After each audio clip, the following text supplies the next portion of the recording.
अब ये सारा जो है वो अली का आपने देखा होगा कि वो बता रहा था। तो अली इसमें कितनी गाय भैंसें रखी हुई हैं तुमने? हाँ, तकरीबन रखा है 4 दाने। 4 गायें। जी, और ये बकरियां कितनी हैं? तकरीबन ये तुम्हारे सामने है 3-4 दाने।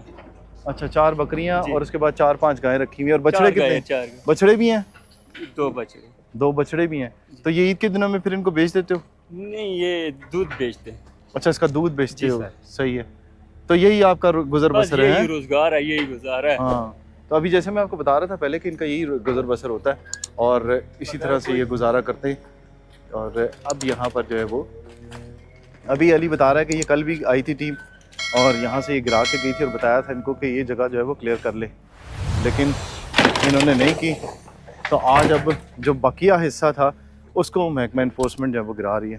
तो यहाँ पर आप देख रहे होंगे अब ये इन जगहों को गिराने का काम शुरू हो चुका है और इन्हें वागुजार कराने का काम शुरू हो चुका है।